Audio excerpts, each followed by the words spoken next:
Hey everyone, it's Dr. Ramani. Welcome back to this YouTube channel on narcissism and narcissistic relationships. And today we're going to take on an Am I the Asshole? And this one's a doozy. So this one takes on the Am I the Asshole for refusing to let my boyfriend have my bank account information to make a purchase?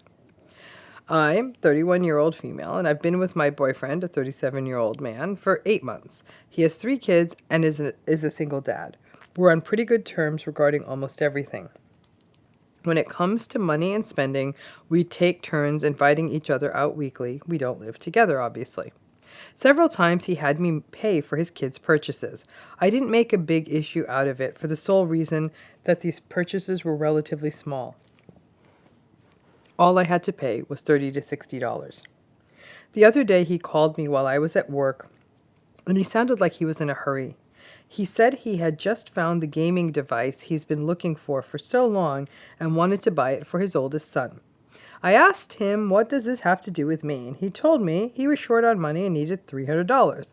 He asked me to lend him the $300 and I hesitated but agreed. He asked for my bank account information so he could pull the money, but I refused and told him to wait for me until I got there. He insisted and said he'd handle it. All I had to do was just send him my bank account information after I end the call with him. His insistence made me uncomfortable, so I still said no and told him to either wait or I won't pay. He got mad at me, saying he didn't get why I was acting like this. He got so loud I had to hang up. I found him sitting outside after I went home. He was waiting for me and he was extremely upset. He asked why I didn't just send him the account information so he could pull the money we agreed upon. I told him I don't feel comfortable letting anyone have my personal information, especially when it comes to finances. Yeah. He got offended and said, I'm not just anyone. I'm your effing partner. Then he went on a rant about how he ended up not paying for the gaming device after looking for it for so long, and now his kid is mad at him and it's my fault. We had a fight, then he left and told me I'd better have an apology for him and his son the next time I call his phone. I haven't called yet, but I feel like I acted stupidly and irrationally. No, I think I should have just given him the information he asked for. No, I don't know if I made the right decision. Absolutely did. So now she follows up with the update. Hang on to your hats, folks, because this is big.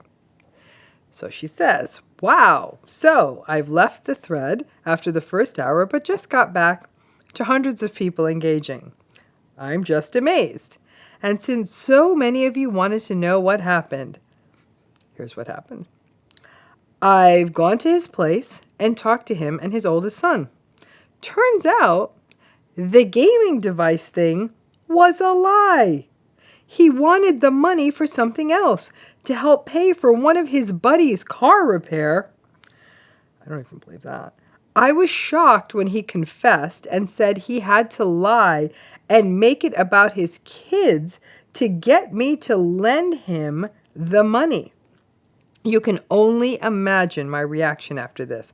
I just blew up at him and left without giving him any chance to respond.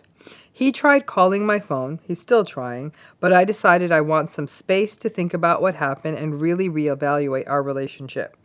It's true that he had me pay for the kids in the past, but after what I found, I wouldn't put it past him that those $30 to $60 purchases weren't for the kids, as I haven't seen the stuff he bought for them. You think? I'm in need of some space and quiet, of course, though I am busy with work and I do my best to stay focused. I quite frankly am no longer sure if I could move past this. It's just so unsettling that he has no issue lying to me and using me for money like that. I love the kids. I adore them. But him? He's hurt me with what I did. And I'm not sure I could come back from it. I might just be upset right now and will need time. I don't know. Yeah, I'm just going to have to do a lot of thinking regarding this situation and see what happens. Sorry for the long text. So wow. Just wow. Okay? So not the asshole, bless, but definitely sounds kind of like a person who's been narcissistically abused. So let's just break this down, shall we? They've only been together 8 months. Now, if you want to toss someone $30 40, 50 bucks for their kids, which now we know he wasn't using for his kids. Okay, you do you. Since the relationship is all about going Dutch, though, like he pays 1 week, she pays another, him asking for money for the kids, again, that wasn't cool. But we can let that part pass, right? He calls while she's at work. She's going to be busy at work, right? He finds the gaming device he's been looking for and wanted to buy it, and he doesn't have the money. You don't buy your kid a gaming device if you don't have the money. Okay, we start right there. So tough for the poor kid that the father doesn't have the money. This is definitely not her responsibility. $300 is a lot of money. Asks her to lend the money, and she was actually willing to consider it.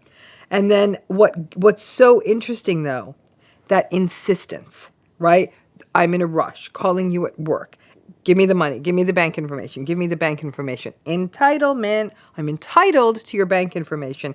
That intense insistence is such a narcissistic move. And if you're in a relationship with someone, and 8 months is still pretty early, a lot of people might say, oh my gosh, this is urgent. Let me give the information.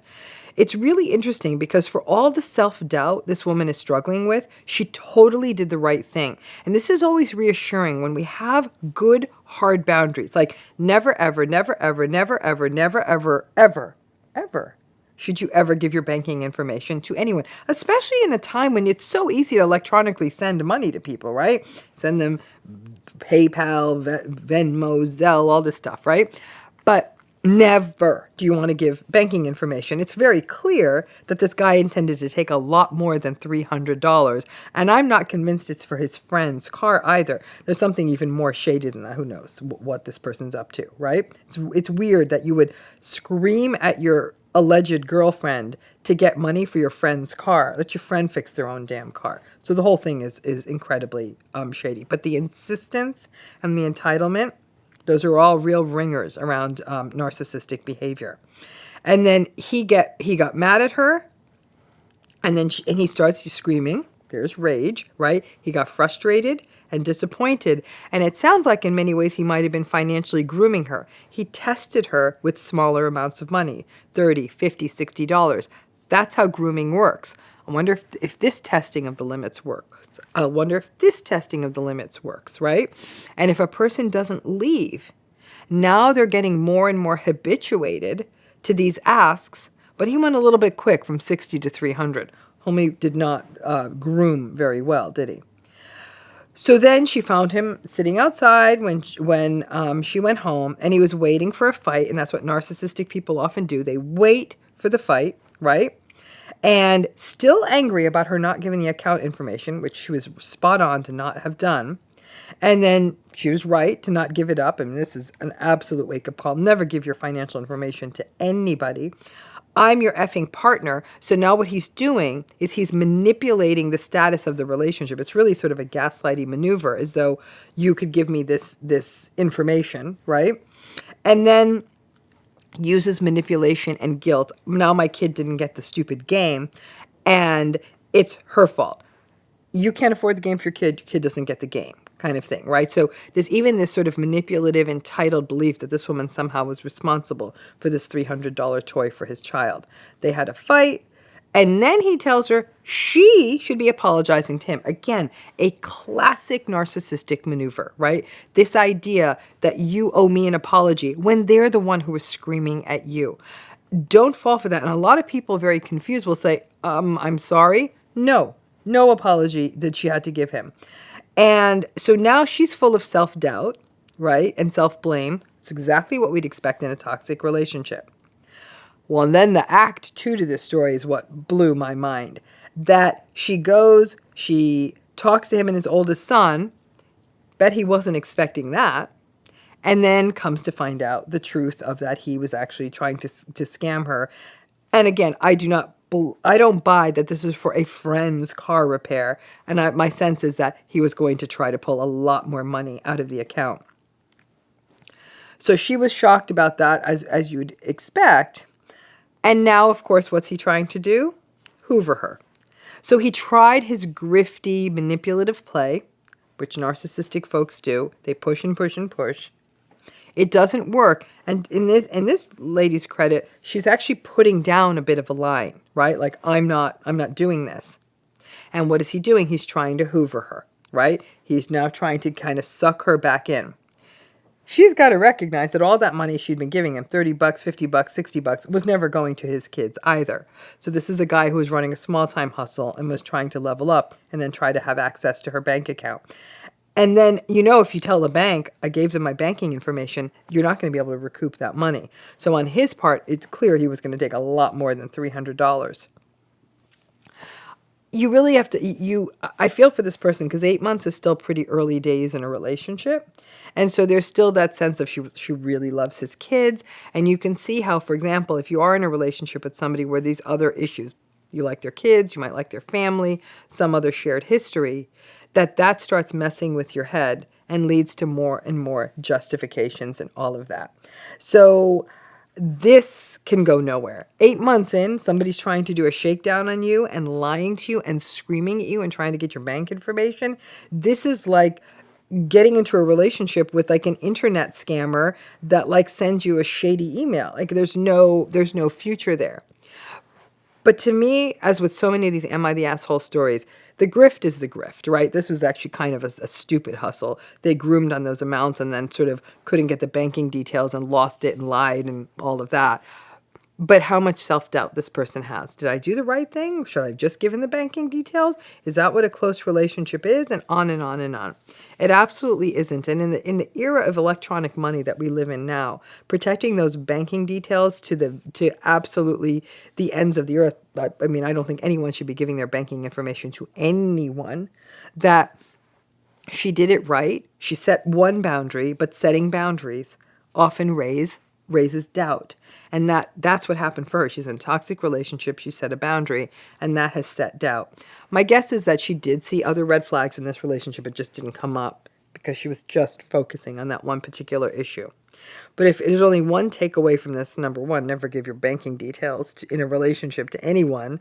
And then number two would be that boundary setting can really bring up a lot of self-blame and self-doubt. And even when we're confident in our boundaries, it can still leave us questioning ourselves. With this kind of breach of trust so early in a relationship and such a strong, toxic, angry reaction, that is not a good sign of other things to come. This was a person who was literally grooming and testing this person for a shakedown once he realized that she had enough spare income to give him $50 and $60, that there could be more there. It's very unsettling. I hope that this poor woman is actually able to get some of the support she needs, perhaps the therapy she needs to talk through what she is struggling with. But finances and new narcissistic relationships, you gotta watch out. My dear, you are absolutely not an asshole. And in fact, I really, really do hope you're able to get into a better space and get a chance to talk about it with somebody who can give you the support you need. Thanks again.